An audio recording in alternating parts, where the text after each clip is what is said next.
Job లేక ఇబ్బంది పడుతున్నారా? అయితే మెడికల్ కోడింగ్ మీకు మంచి ఆప్షన్. వెంటనే కాల్ చేసి కోర్సులో జాయిన్ అవ్వండి. ఎవరు లేరు, అతను ఒక్కడే. అతను ఎంత దానపరుడుగా ఉండేవాడో అట. అక్కడి నుంచి పెద్ద పెద్ద వాళ్ళని వీళ్ళని అందరినీ పిలిచి ఎప్పుడు విందులు వినోదాలు చేసేవాడు. విందులు వినోదాలు దీంతో పాటుగా బిచ్చగాళ్ళకి విపరీతంగా దానాలు చేసేవాట. ఎంతమంది వచ్చేవారో దానం తీసుకోవటానికి. వాళ్ళందరూ ప్రభు మీకోసం మా ప్రాణాలు వదిలేస్తాం అని చెప్పేవాళ్ళు. మీరంటే పంచప్రాణాలు మాకు, మీకు కావాలంటే ప్రాణాలైనా ఆహుతిస్తాం మీకోసమని బిచ్చగాళ్ళంతా చెప్పేవాళ్ళు.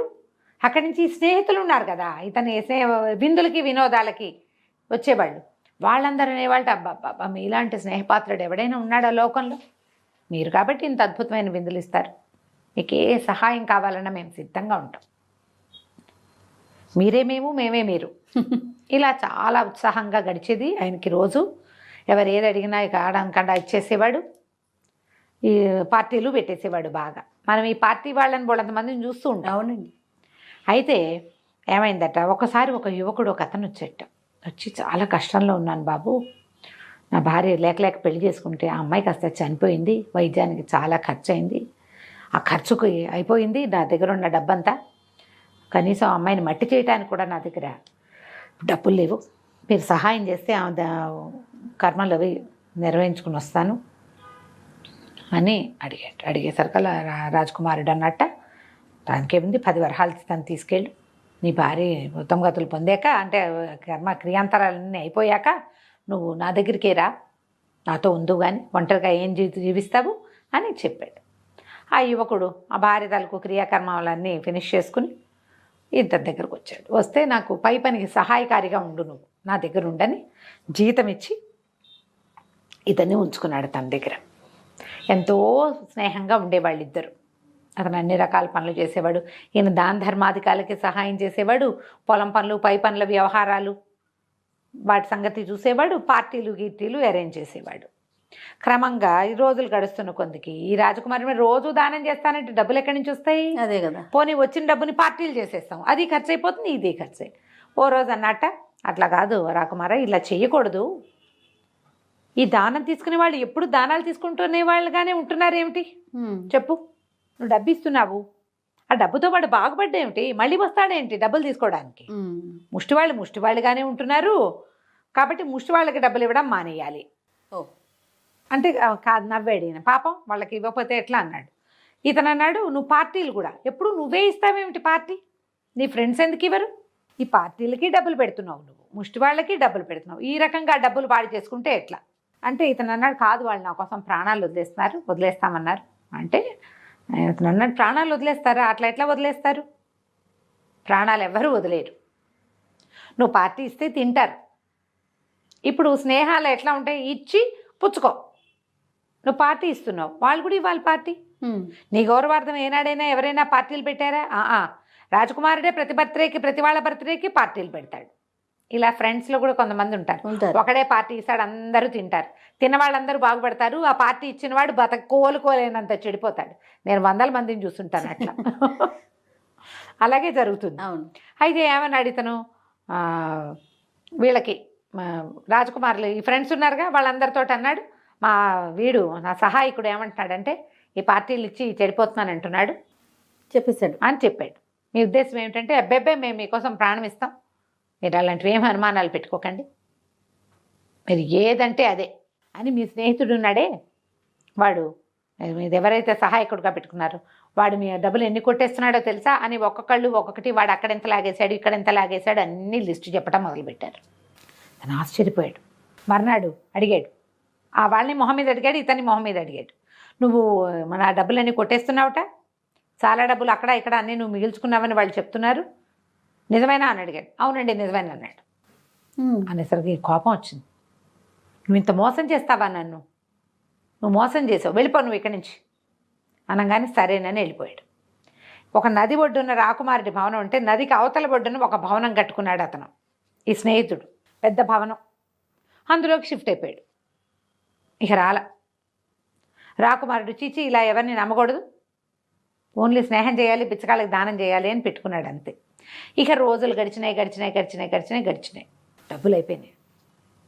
ఆస్తులు అయిపోయినాయి, ఏమీ లేవు అతని దగ్గర. పార్టీ ఇవ్వడానికి డబ్బులు లేవు, దానం చేయడానికి డబ్బులు లేవు. సరే ఇతనికి ఏమనిపించింది, మరి వీళ్ళంతా నా కోసం ప్రాణం ఇస్తామన్నారు కదా, బిచ్చగాళ్ళందరినీ పిలిచాడు. మీకు దానం చేయడానికి నా దగ్గర రూపాయి లేదు, మీరందరూ నా కోసం ప్రాణాలు ఇస్తామన్నారు, నేనే మీ పంచ ప్రాణాలు అన్నారు కదా, రేపటి నుంచి నా బాధ్యత మీదే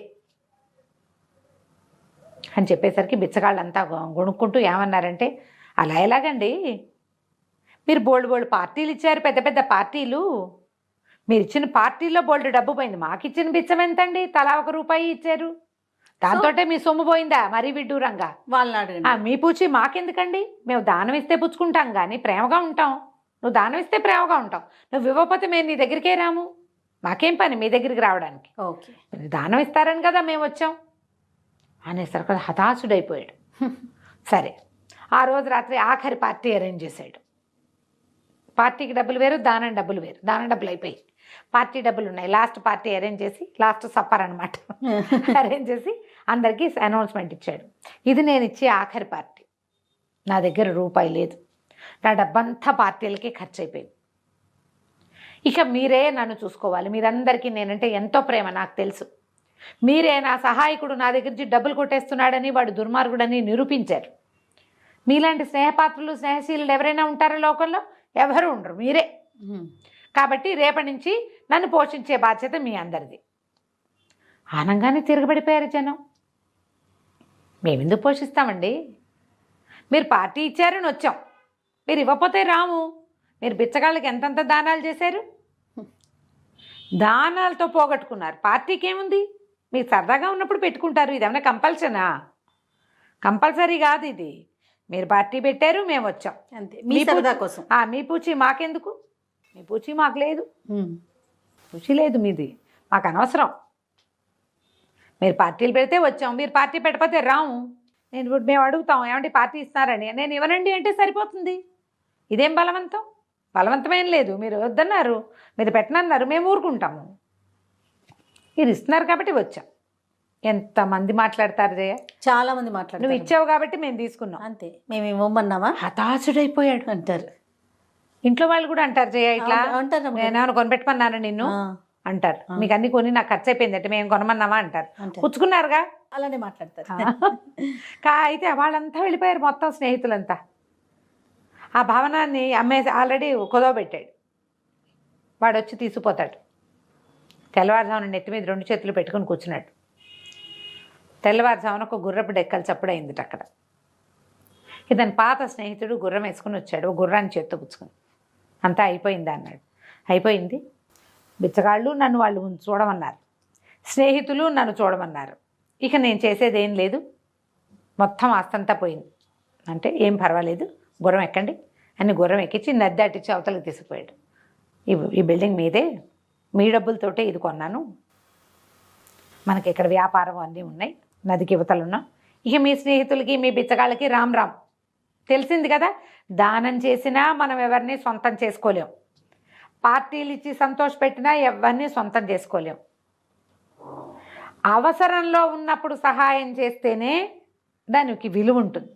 నేను అవసరంలో ఉన్నప్పుడు నువ్వు నాకు సహాయం చేసావు, ఇప్పుడు నువ్వు అవసరంలో ఉన్నావు, నేను నీకు సహాయం చేస్తాను, నీ డబ్బు ఎక్కడికి పోలేదు, నువ్వు అమ్మేసిన వాటిలలో చాలా నేనే కొన్నాను, అది నీ డబ్బులతోటే ఇక్కడే ఉంది, నువ్వు కంగారు పడకని చెప్పాడు. ఆ తర్వాత ఈ రాకుమారుడు అటు స్నేహాలు మానేశాడు, ఇటు దానాలు మానేశాడు. స్నేహాలు ఇదివరకు లిబరల్గా చేసేవాడు, ఇప్పుడు అలా కాకుండా కొంచెం ప్లాన్డ్గా జాగ్రత్తగా చేస్తూ తర్వాత 2 వివాహాలు చేసుకుని, మనకి కుటుంబం ఉండాలి, కుటుంబం లేకపోవటం వల్లే నువ్వు ఈ పిచ్చి ఖర్చులన్నీ చేసావు, ఫ్యామిలీ కదా మనని కంట్రోల్ చేసేది, అంతే. అందుకని చక్కగా 2 చెరో పిల్లని చూసి పెళ్లి చేసుకుని హాయిగా వ్యాపారము వ్యవసాయము చేసుకుంటూ సుఖంగా ఉన్నారు. కథ కంచికి మనం ఇంటికి. సూపర్ స్టోరీ రమ్య గారు. నమస్తే.